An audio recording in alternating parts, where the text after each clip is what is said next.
Hello అండి, అందరికీ నమస్తే. నేను మీ Gaurav Krishna. Welcome back to our channel wall poster. ఏంటంటే ఈ సీజన్లో కేకేఆర్ టీంని ప్రతి ఒక్క టీం ఒక ఫుట్బాల్ లాగా ఆడేసుకుంటుంది అనమాట. మాట్లాడుకుందాం. అందుకంటే ముందు season number 19 match number 25 KKR versus GT. Venue వచ్చేసి అహ్మదాబాద్ నరేంద్ర మోడీ స్టేడియం. ముందుగా టాస్ గెలిచింది ఎవరు అంటే కేకేఆర్ టాస్ గెలిచి బ్యాటింగ్ తీసుకోవడం జరిగింది. ఎందుకంటే ఈ గ్రౌండ్లో ముందుగా బ్యాటింగ్ చేసిన టీమే ఎక్కువగా విజయాల అవకాశాలు అందుకోవడం జరిగింది. అండ్ ముందుగా బ్యాటింగ్ చేసిన టీం మినిమం 200 స్కోర్ కొడితేనే విన్నింగ్ అవకాశాలు ఎక్కువగా ఉన్నాయి. సో ఏంటంటే నిన్న కేకేఆర్ టీం 200 చేయలేకపోయింది. అండ్ కేకేఆర్ ఓటమికి ప్రధాన కారణం ఏంటంటే మెయిన్గా ఓపెనర్స్ని ప్రతిసారి మారుస్తూ ఉండడం, దాంతోపాటు ఏంటంటే ఓపెనర్ కన్సిస్టెన్సీ చూపించకపోవడం, తర్వాత మిడిల్ ఆర్డర్లో వచ్చిన వాళ్ళు ఓపెనర్స్ తొందరగా అవుట్ కావడం వల్ల మిడిల్ ఆర్డర్లో వచ్చిన వాళ్ళ మీద ప్రెషర్ పడుతుంది, వాళ్ళు తొందరగా అవుట్ అవుతున్నారు. అండ్ ఫినిషింగ్లో రావాల్సిన వాళ్ళు మిడిల్ ఆర్డర్లో రావడం వల్ల ఏంటంటే ఆ ఫినిషింగ్లో దాంట్లో ఓపెనర్గా ప్రాపర్గా అయితే టీం లేదు.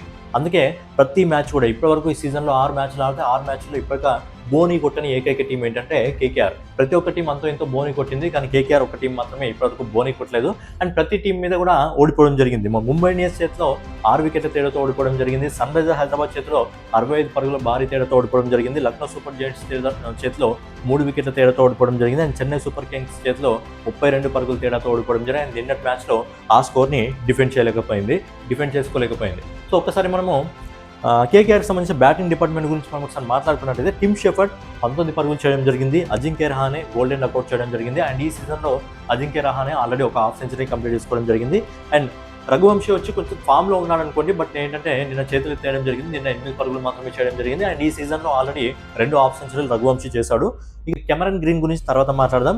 ఇంకా పోవల్ వచ్చేసి 27 పరుగులు చేయడం జరిగింది. అనుకుల్ రాయ్ వచ్చేసి 9 పరుగులు చేయడం జరిగింది. రింకు సింగ్ వచ్చేసి 1 పరుగు మాత్రమే చేయడం జరిగింది. రమణ్దీప్ సింగ్ 17 పరుగులు చేయడం జరిగింది. ఇక సునీల్ నారాయణ్ మళ్ళీ గోల్డెన్ డకౌట్. కార్తిక్ త్యాగి 6 పరుగులు చేయడం జరిగింది. ఓవర్ 10 వికెట్లు నష్టపోయి 20 ఓవర్లలో 180 పరుగులు చేయడం జరిగింది. ఇక కెమెరన్ గ్రీన్ గురించి మాట్లాడుకున్నట్టయితే 25 కోట్లకు నిన్న న్యాయం చేశాడు, బట్ విజయం అయితే అందుకోలేకపోయింది. అంటే పోరాటం అనేది వృధా అయిపోయింది. 55 బాల్స్లో 7 4లు 4 6లతో 143 స్ట్రైక్ రేట్తో 79 పరుగులు చేశాడు.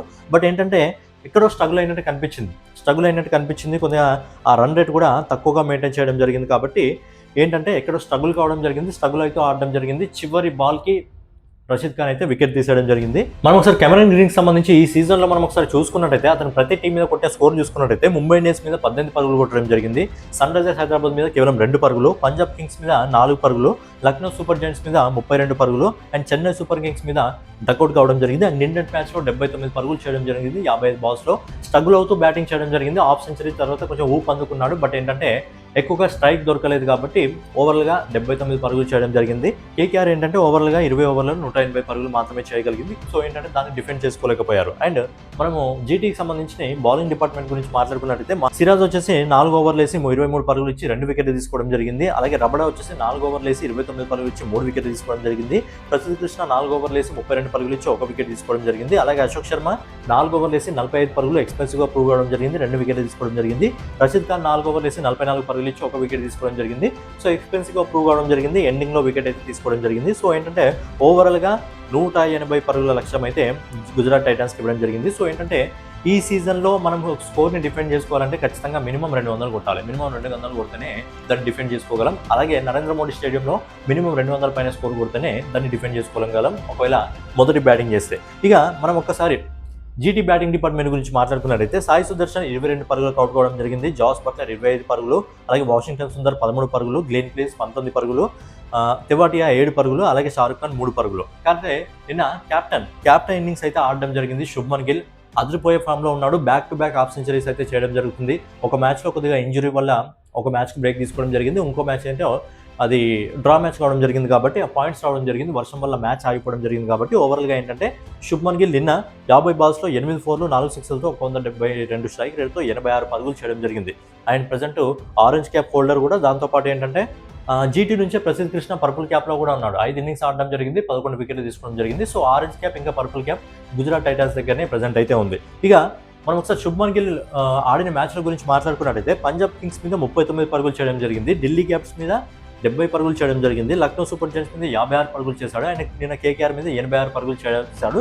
సో ఏంటంటే కన్సిస్టెన్సీగా తన ఫామ్ని అయితే చూపిస్తున్నాడు. బేసిక్గా ఇప్పుడు మనమంతా కొంతమంది అంటే ఫ్యాన్స్ ఎవరైతే మాట్లాడుకుంటున్నారో అందరూ వైభవ్ సూర్యవంశీ టీంలోకి రావాలి, రజత్ పటిదార్ టీంలోకి రావాలి, శ్రేయస్ అయ్యర్ టీంలోకి రావాలి అంటున్నారు. కానీ శుభ్మన్ గిల్ గురించి ఎక్కువ మగవాళ్ళు మాట్లాడలేదు.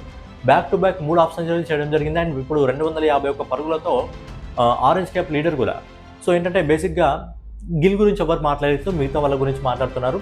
మరి చూద్దాం తర్వాత ఎట్లయితుందో. ఓవరాల్గా ఏంటంటే ఇప్పుడు గుజరాత్ టైటన్స్ 5 మ్యాచ్ల్లో 3 మ్యాచ్లు గెలిచి 6 పాయింట్లతో 4వ స్థానంలో ఉంది. అలాగే కేకేఆర్ ఒక్క బోని కూడా కొట్టలేదు. ఆ ఒక్క పాయింట్ కూడా వర్షం వల్ల రావడం జరిగింది. లేకపోతే ఆ మ్యాచ్ కూడా ఆడితే ఖచ్చితంగా పంజాబ్ కింగ్స్ సూతిగా ఆరేసేది కాబట్టి ఒక్క పాయింట్ కూడా వచ్చేది కాదు. బట్ ఇప్పుడు ఈ ఒక్క పాయింట్తో వాళ్ళు ఏం చేస్తారు అంటే ఆల్మోస్ట్ ఈ టీం నాకు తెలిసి ఇంటికి వెళ్ళిపోతానంటే కనిపిస్తుంది. ఆల్మోస్ట్ ఈ టీం పని అయిపోయినట్టే. ఎందుకంటే నెక్స్ట్ కూడా సాలిడ్ టీమ్స్తో ఉన్నాయి కాబట్టి. సో చూద్దాం మరి కేకేఆర్ పరిస్థితి అయితే దారుణంగా ఉంది. ఎప్పుడైతే సర్పంచ్ సాబ్ని వీళ్ళు కాదన్నారో అప్పటి నుంచి వీళ్ళ టీం చాలా దారుణంగా అయితే విఫలం కావడం జరుగుతుంది. మరి కేకేఆర్ ఓడిపోవడానికి ప్రధానంగా కారణాలు ఏంటి? కేకేఆర్ ఇలా వైఫల్యం చెందడానికి 6కి 6 మ్యాచ్ల్లో ఒక మ్యాచ్ ఆ డ్రా మ్యాచ్ పక్కన పెడితే మిగతా 5 మ్యాచ్ల్లో కేకేఆర్ వెనుకబడడానికి కారణం ఏంటని మీరు అనుకుంటున్నారు అనేది మీ ఒపీనియన్ కామెంట్ రూపంలో తెలియజేయండి. సో ఫైనల్గా ఇదన్నమాట వీడియో. రెగ్యులర్గా ఇలాంటి వీడియోస్ కోసం మన వాల్ పోస్టర్ ఛానల్ సబ్స్క్రైబ్ చేసుకొని ఫాలో అవుతుండండి. నెక్స్ట్ వీడియోలో మళ్ళీ కలుసుకుందాం.